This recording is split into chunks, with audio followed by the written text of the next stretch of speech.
Well, we got our siding package. This is the 8-inch, I think it's like 38 series or something. Yeah, lap siding. This is LP, so it's an engineered wood product, and it is primed. There's no tonner groove or rabbet or anything on these. It's just straight up butt ends, and so you can do anywhere between, I don't know, 1.5 inch overlap all the way up to whatever you want, really. I think we're gonna do a 6 or 6.5 inch reveal. The more the better, because I think when you have a big house, like a taller home, you don't want to make that lap too narrow, because it might kind of look, I don't know, it might look a little old school, like an older vinyl style. I guess that's just some fascia we got. Cedar details. This is for the front and the back decks. Flashing, although my siding guys, which this is their trailer here, they drive a trailer, no truck. Anyway, they said they're gonna make their own flashing, so that's kind of cool. They don't really need that. And then this is all trim. We've got 5/4 trim for the most part. There's 4-inch, 6-inch, 8-inch, and 12-inch. And primarily the house is going to be trimmed out with 6-inch trim, 5.25 or 5/4 trim. So anyway, it's about an inch thick, and the 6-inch trim is really about 5.5 inches wide.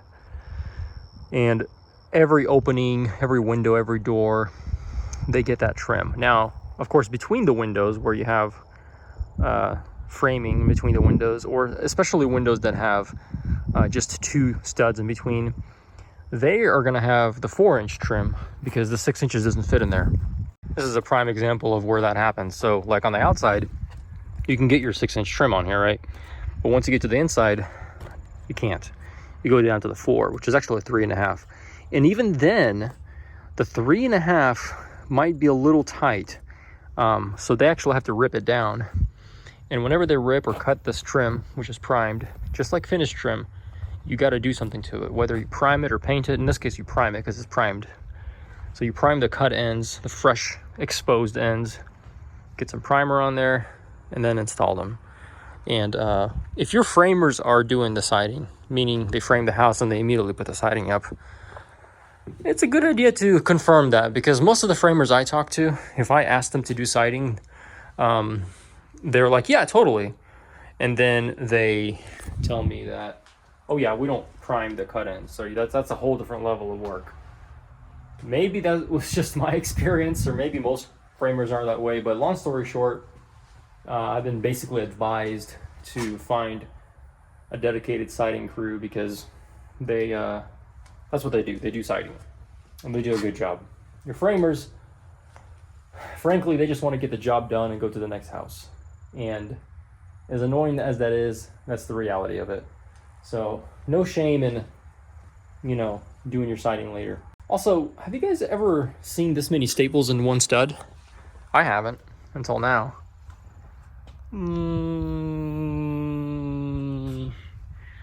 Yeah, that's called quality craftsmanship right there.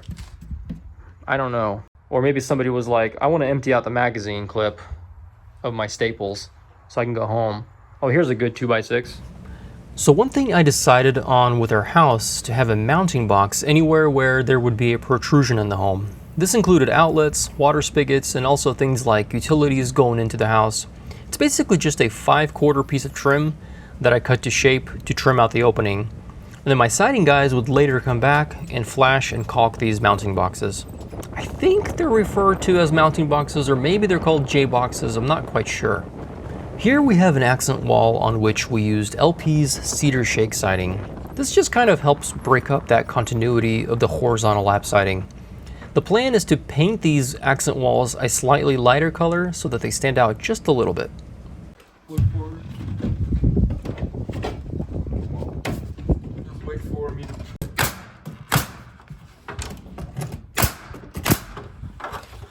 I'm just kind of curious, how come you didn't put like 45 more nails in there? Because I know what I'm doing. Well, the framers put a lot of nails everywhere. So I'm just kind of curious why you're not doing that. I'm not a framer. Finished work. Okay. So and then you're gonna do a vertical piece. Yeah. Going down.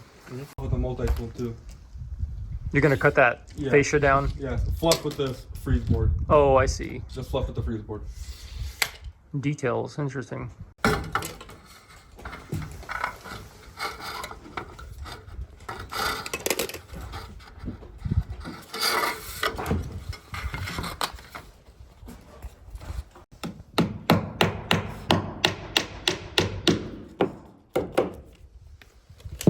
There you have it.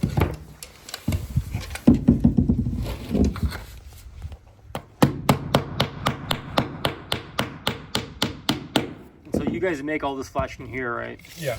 Okay. Custom to whatever size you need. 96 and a half. 95 and a half. 95 and a quarter.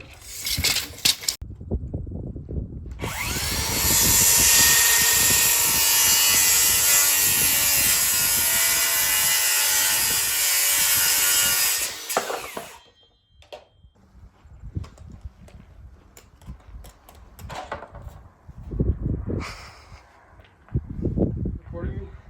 No. Come on. I'm not a primer, bro. What is that thing? Did that used to be a foam brush in your other finger?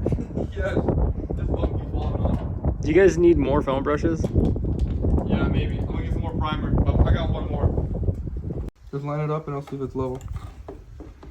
You know, sometimes I wish I had another myself working with me. Exactly.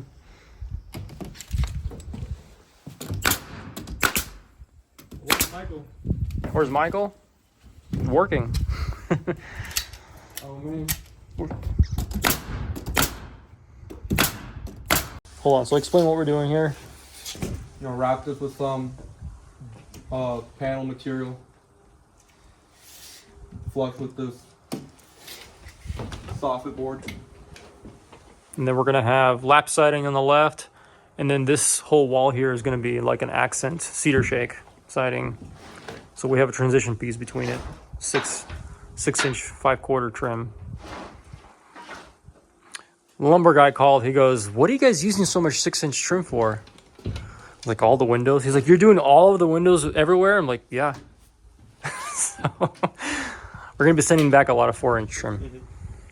Immediately below that accented wall is the walkout level of the home, which is basically just underneath that deck. And we decided that here we would continue running the horizontal lap siding across the whole side.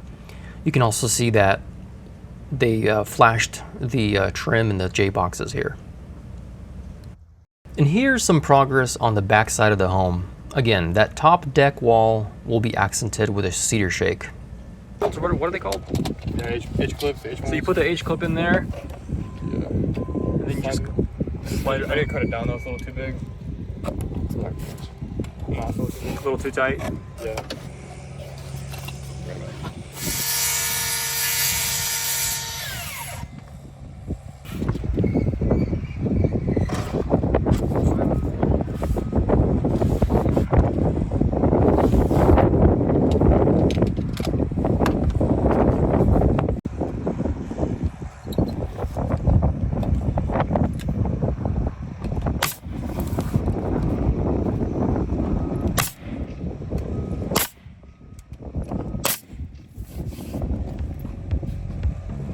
And finally, here's some more progress we made. Now you'll notice that there's some sort of a wainscoting around the front of the home that doesn't have siding on it. This will get stone veneer instead of siding, which we actually ended up having installed quite some time later. Oh, and we have a couple of other accent walls on the front with that beautiful LP cedar shake. Okay, now you'll notice that here the entire front entry of the patio is missing the columns. This is where the cedar detail comes in. First thing I needed to do was construct framed columns that would support the cedar posts. And later on, these framed column boxes would get covered in stone veneer.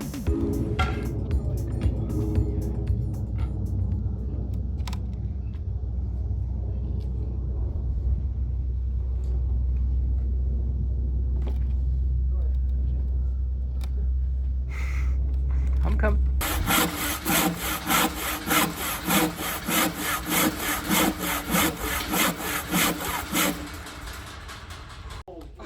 My siding guys were very helpful. I mean, this 6x12 cedar beam was not lightweight, and I would have never been able to lift it without these guys.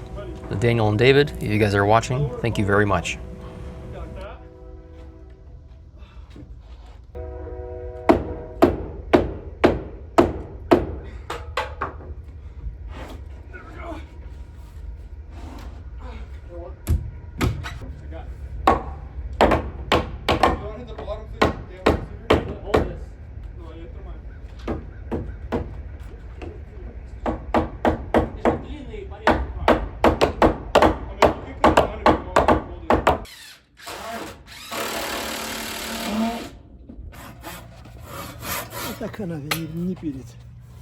What my dad is saying here is that typically it's harder to saw the end grain, so oftentimes you can just break off the piece after scoring it, just like he does over here.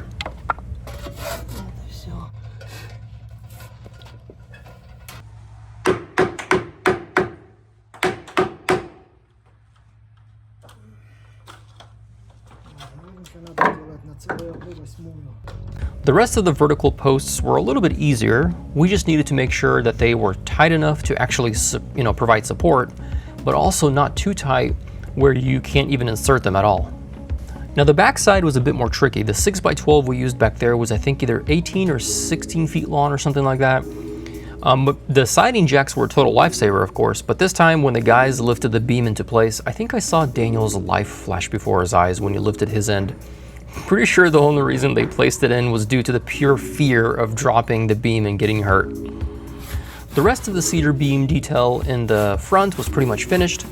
We just had to make sure that our angle calculations were correct. Now, working with an 8/12 pitch roof just means that you constantly are working with either a 34-degree angle or a 56-degree angle. Next, I needed to put zip sheathing on all of the framed columns. This would of course get taped, and then, like I said, it'll get veneer stone applied to it later on. At this point, I was more or less just using scrap pieces of zip sheathing to avoid cutting brand new sheets down.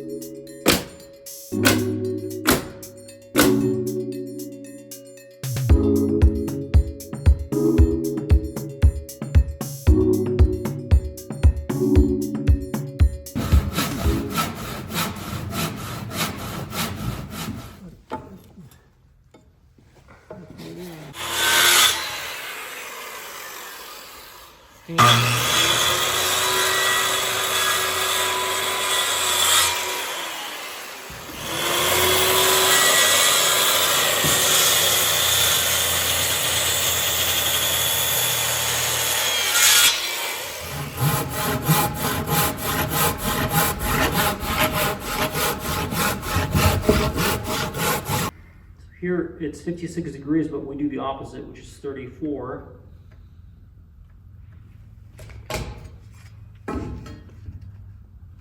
We still get 56, it's just the way you use the square.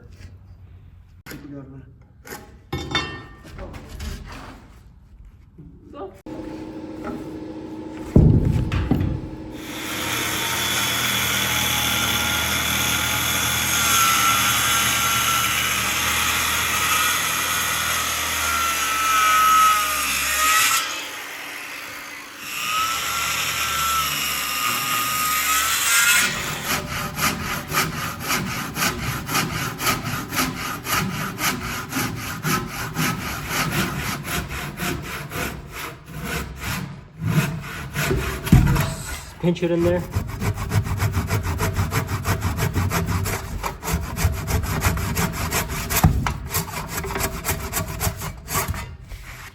And didn't do anything.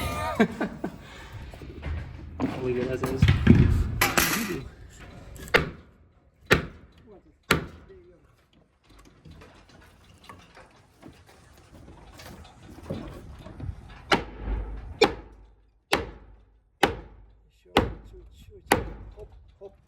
Теперь сюда.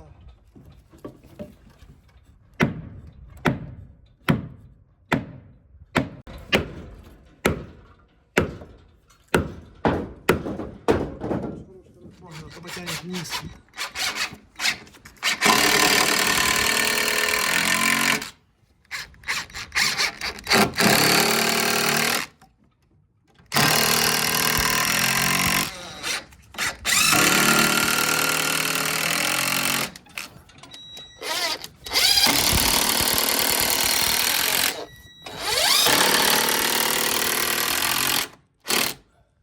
And finally, here's the finished cedar detail.